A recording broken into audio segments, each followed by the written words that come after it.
Lillian is a unique and special person. She has a number of really amazing qualities. Lillian is a very bright lady and a very passionate lady.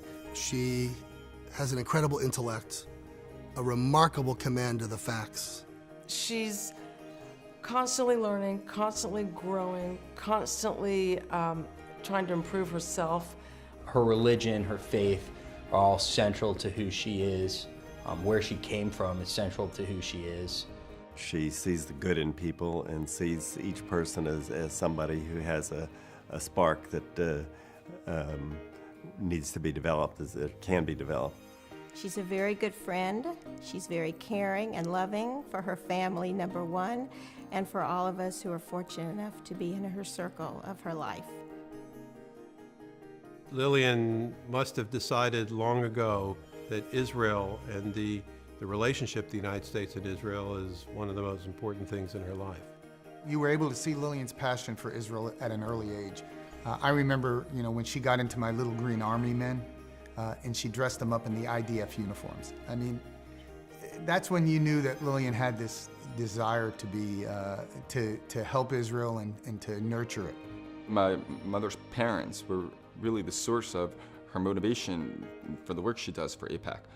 They're both being Holocaust survivors. She witnessed their pain firsthand, and that really inspires her to possess that never forget mentality.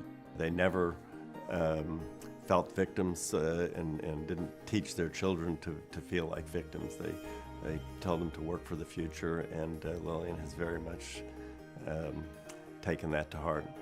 It made her aware of what was going on in the world and how everybody was being affected. And she teaches that to others, and she teaches that to her children. She inspires me to carry on a legacy in this family like she has, and the roots from what her parents have done, and how inspiring it is for her children and soon her grandchildren. And it just means strong women in this family, and it inspires me. Locally, I think she's a teacher and an educator. Any venue that she goes to, whether it has anything to do with Israel or not, I mean, Lillian is someone who people tend to ask questions about. What's going on in Israel, what's going on with AIPAC, what's going on in our government. She and John, for a few years, were a two-person speakers bureau who were invited into many different churches in Dallas of different denominations. And they would go on Sunday mornings, very welcome into the churches, and teach and educate and enlighten the communities on the reality of Israel. A lot of that has to do with the tremendous dedication and energy and sort of tireless commitment that she's made to tell the story to us. Lillian has had the opportunity to work with many elected officials from both sides of the aisle, and she's really focuses on being purple and working with both blue and red politicians. She has relationships with members of Congress, with their staff. She understands how to lead people, how to lead an organization, and how to lead on an issue. Well, I think she realizes that the United States is a very, very important ally of Israel. And the U.S.-Israel relationship is very, very important to the survival of Israel. And I think that drives her, both in her work with AIPAC and in her work with Israel Bonds.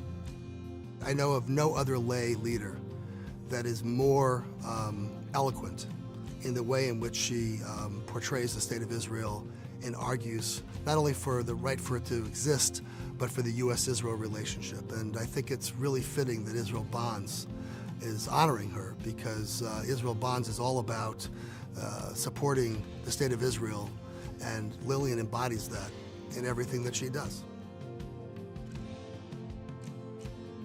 Presenting Lillian Pinkus with the King David Award, please welcome Israel Bonds Chairman of the Board, Richard Hirsch, and Israel Bonds President and CEO, Izzy Tapuchi.